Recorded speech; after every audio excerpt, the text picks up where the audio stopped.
Homage to the Triple Gem. So, greetings everybody, this is Bhante Joe, and I've actually come back here to the Colombo area from Australia and staying in Colombo for a short time, and then planning to head off maybe to Singaraja or so for second Vasa.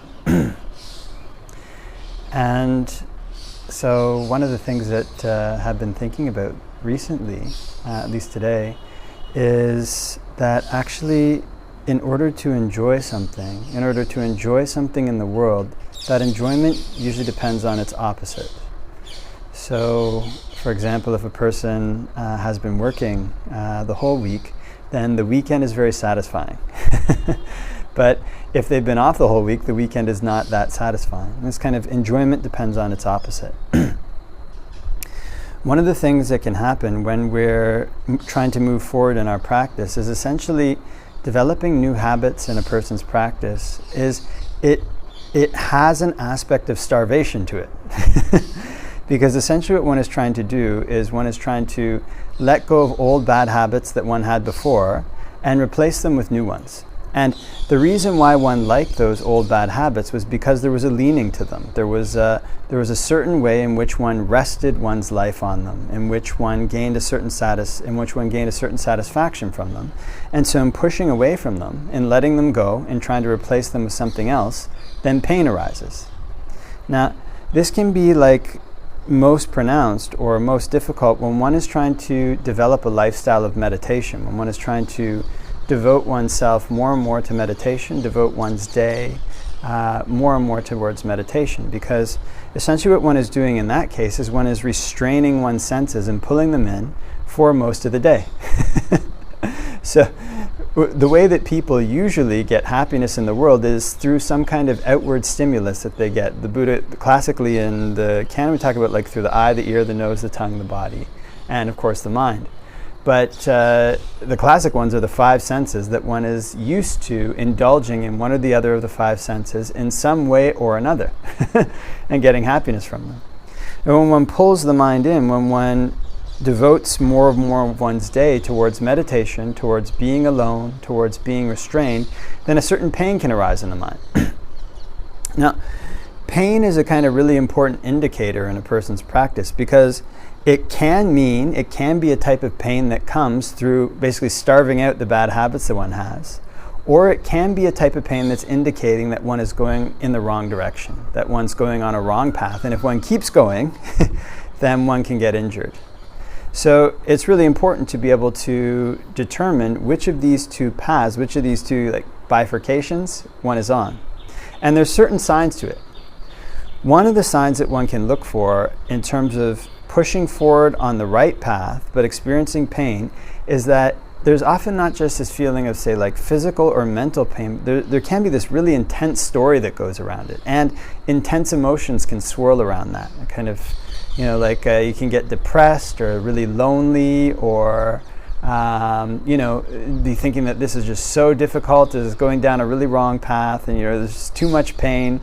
Often these kind of emotions or feelings can come up when one pulls the mind in and restrains it, especially if one sets a schedule, more or less, and one cannot deviate or go outside of the goals that one has set. One of the things that can happen in these cases is that if one is experiencing this type of pain from striving, from putting forth effort in meditation, and from pulling the senses in, then one can tell if one is on the right path sometimes, because sometimes it'll be like, this is too hard, I should take a little break, or whatever it might be. And then when one takes a break, all of a sudden one is like super happy. The mind is really bright, the mind is really at ease, it's kind of looking around, you're kind of having like a good time. And this is usually a sign that mental difficulty, that mental or physical problem, was basically just a figment of imagination. It was a byproduct of starving out the defilements, of starving out the bad habits, and is essentially a lie. This is too hard, I can't do it. One more second, one more minute, I can't do it. There's a teacher. Actually, back that up is kind of funny. I remember going on these retreats when I was a young man, and these kind of like meditation retreats, which were very structured.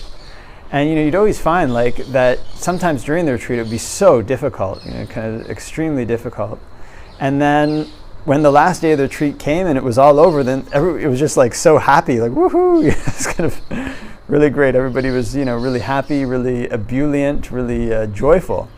And this, of course, has something to do with the happiness that comes from opposites. But it's also a sign that that was the right track. It can be taken as a sign that was the right track, actually. One was going along a right path.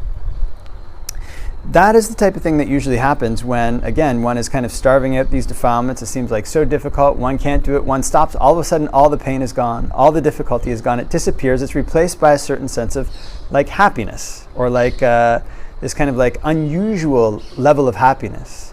It's because one has been restraining the mind in an appropriate way, and the mind, when it launches out to the opposite, because indulging in these five senses or indulging in like external things, it depends on a person's ability to enjoy it depends on its opposite. So you've been working all day, the weekend seems really great, person has been restraining their senses for however long, then whatever sense they turn their mind to, they get a lot of enjoyment out of it right away. So that is a byproduct. That's a byproduct of pulling the mind in and restraining it. But there can be another path or another way that one can go in these in these situations, and that is that one can be putting forth effort, one can be pushing oneself, one can be striving, and it's actually going in a direction that can be either dangerous physically or dangerous mentally, one of these two things. So one has to try to get a kind of sense of this, which one of these two paths is one on. So, of course there could be more paths than that, but just basically in general. So many Western monks actually have these kind of physical injuries, like injuries to their knees, injuries to their hip or their back maybe, like many have these sometimes severe physical injuries.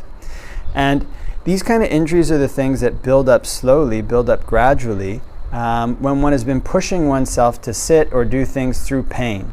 So one of the ways that one can try to become a little bit sensitive to whether or not this is something that's going in the wrong direction or the right direction, especially if it's something physical, is this something that's accumulating? Like, if I stop doing it, I go away from it, then I go back and do it some more, does it feel like the injury or the difficulty is accumulating? In other words, am I gradually getting weaker and weaker and weaker, or am I stopping it and then I'm getting stronger the next time I go to do it?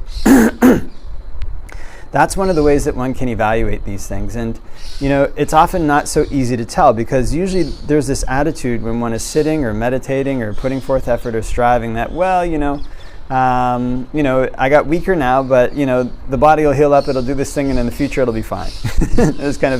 This attitude is there.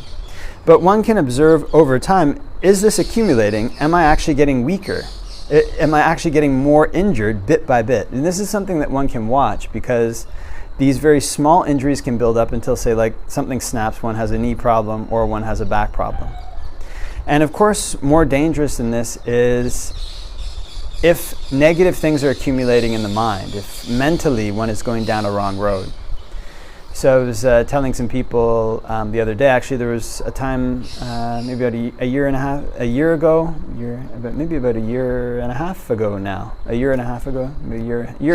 ago roughly, I was going to visit a lot of different like cemeteries. I was going to stay in cemeteries and, doing a lot of asubha. And something started to feel a little bit off. I couldn't tell what. It was kind of, something feels off, like, it was kind of, try to practice asubha, go to the cemetery, whatever it might be, and it can be this feeling like where imagine you're just touching your arm and just tapping it, and at first it's just slightly painful, and then you keep doing it, and it's just getting more raw. It's something doesn't feel right.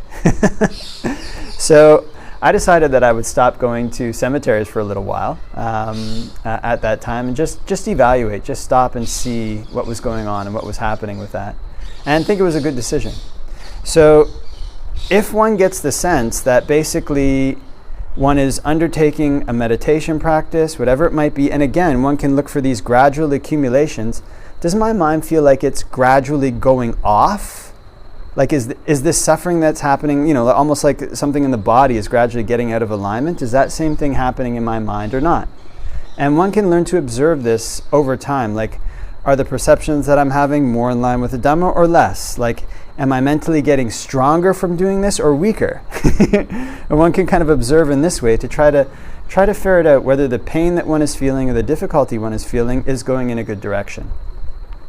Another strategy that one can undertake is like a strategy that they take in science, where one kind of can be a bit experimental. Like what they do in science when they do an experiment is they won't throw a whole ton of different variables in there. They'll just do like a single experiment, then they'll stop and wait for the results, and they'll try to isolate the causes and effects. So if one is pushing forward in one's practice in a new direction that one hasn't been in before, trying out a new approach to meditation, a new situation, a new way to meditate, and it's painful, it's difficult, but maybe beneficial, that can be a good strategy, just to try out a little bit and then step back and watch and see what happens. But one of the best things that one can do, because inevitably, in whatever way that one is moving forward in one's practice, there's going to be a stretch. There's going to be an expansion beyond what one's previous one will be trying to expand beyond what one's previous capabilities were, and that's always going to be painful. So one of the best ways that one can kind of go through or be with this kind of pain in a skillful way is if one can find people who've already done that, they've already gotten the good results from that, and then one can associate with them.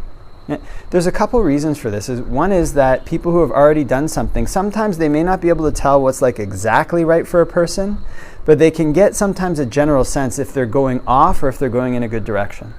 And also the fact that they have done what one is trying to do before, that is a huge source of motivation. Actually, was discussing at this talk not long ago that humans are actually very social creatures and highly influenced by the people that they're around or the cultures that they're around. And so this is something that one can take advantage of, especially if one can find somebody who has already done what one is trying to do. There's a kind of natural pull.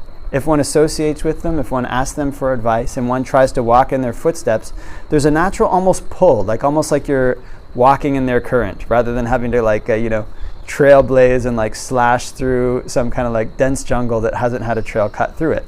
If one can find a person like that or a situation like that, it's very good. And even better, if one can find a situation in which there's a culture that promotes striving, that promotes pushing forward. If there's a culture like this, then this is one of the best ways that one can advance, because it's almost like being in a river. People are, again, social animals, and depending on whatever culture one is in, it's like jumping into a river and there's a current there. And the current of rivers can be quite strong, and if one is in a situation where the current of the river is already pushing in the direction that one wants to go, whatever effort one puts forth will be a bonus on top of the current. If the current's going in the opposite direction, whatever effort one put forth, the current gets minus from that. So it's always best if one can find, it's always most excellent basically if one can find a society, a culture in which it's already pushing forward in the direction that one is hoping to go. And these can be some of the best ways to make sure that the direction one is going in is safe, that the pain that one is feeling from striving is good, because already there's examples of people who've done it. And in these cultures, they've often already worked out the how-tos, the little signs when one is going in a right direction, the little signs that one is going in a bad direction. One gets to hear all the stories of, the people who did things and it turned out right, and the people who did things and they turned out wrong. So that's one of the best ways to stay safe. But one cannot always find that situation in one's practice. Sometimes one has to start from where one is, and there's no guide. There's no culture there.